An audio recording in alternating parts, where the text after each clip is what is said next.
la mission de l'entreprise, c'est d'accompagner la transition agricole, mais nous, on le prend aussi avec un prisme, et je pense qu'on se rejoint aussi sur ça avec Hectaria, la transition à la fois sociale, transition économique, très important pour nous aussi de contribuer à la diversification des revenus des agriculteurs. Puis ensuite, il y a toute la diversification économique aussi, qui rejoint l'écologie aussi avec les énergies renouvelables. Et non issus du monde agricole, c'est vrai que l'accès au financement est extrêmement difficile, et pour autant, quand je me suis lancé et aujourd'hui, on est passé de 30 à plus de 55% des jeunes qui s'installent, des candidats à l'installation qui sont désormais hors cadre familiaux, ce qui rend extrêmement difficile l'accès à l'installation et ce qui rend d'autant plus pertinent notamment des solutions de financement comme Hectaria qui favorise aussi ces entrées dans le marché agricole.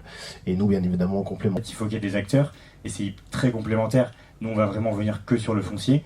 Mais après, dans la chaîne de valeur, il y a toute la partie matérielle où Mimosa va pouvoir justement intervenir, aider l'agriculteur aussi sur ces parties-là, parce que sans ça, c'est compliqué. Peut-être un signal qui est un peu négatif, mais on dit il y a 50% d'agriculteurs qui partent à la retraite dans les 10 prochaines années. Ça fait un petit moment qu'on dit ça, donc on est vraiment sur une phase d'accélération.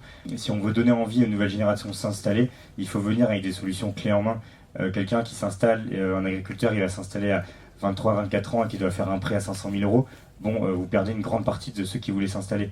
Et donc il faut venir avec une réponse systémique, avec plusieurs solutions qu'on met ensemble pour arriver avec une feuille qui n'est pas blanche et dire finalement c'est plus facile de s'installer et on va faire la transition ensemble.